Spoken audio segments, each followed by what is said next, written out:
If you use your smartphone to monitor your physical activity, you're probably more active than it suggests.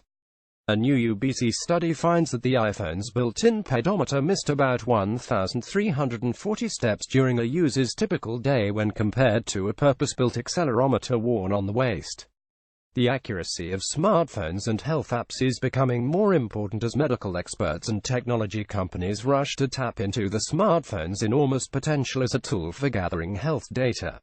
Almost everyone has a smartphone, and they're usually handy, making it easy for an average person to participate in a study, and for scientists to gather data. In order to make accurate conclusions, we as researchers need to know that the data is actually representative of real behavior, said Mark Duncan, the study's lead author. That has major impacts in terms of patient care, and in terms of developing new and better research in the field. The UBC study involved 33 participants and was divided into two parts: a laboratory test and a test in regular living conditions. In the lab test, participants carried two iPhones, a personal iPhone and a shared one provided by the lab, so researchers could see if different phone models produced different results. Participants walked on a treadmill for 60 seconds at various speeds and the steps were counted manually. Personal iPhones underestimated steps by 9.4% at the slowest speed of 2.5 km per hour.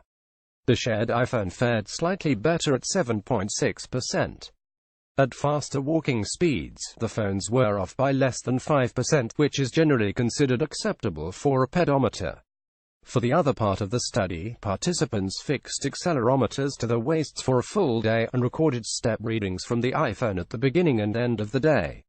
Over 3 days, the iPhone underestimated the accelerometer data by an average of 21.5%, or 1,340 steps per day. The technology is not entirely to blame, though. Several participants reported leaving phones behind during short trips to the bathroom or the water cooler. And daily living often involves slower walking speeds, which the lab test showed can affect accuracy. The accelerometer in the iPhone actually does a pretty good job when tested under lab conditions, said senior author Guy Faulkner. You just have to have it on you at all times.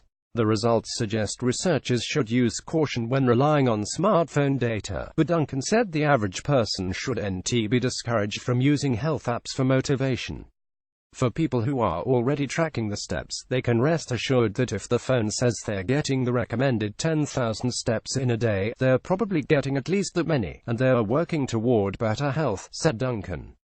From a public health point of view, it's better that it underestimates than overestimates. The study by Duncan, Faulkner, and fellow UBC School of Kinesiology researchers Kelly Wondridge and Ying Zhao was published November 28 in the Journal of Sports Sciences. Disclaimer: AAAS and youre Alert are not responsible for the accuracy of news releases posted to youre Alert by contributing institutions or for the use of any information through the youre Alert system.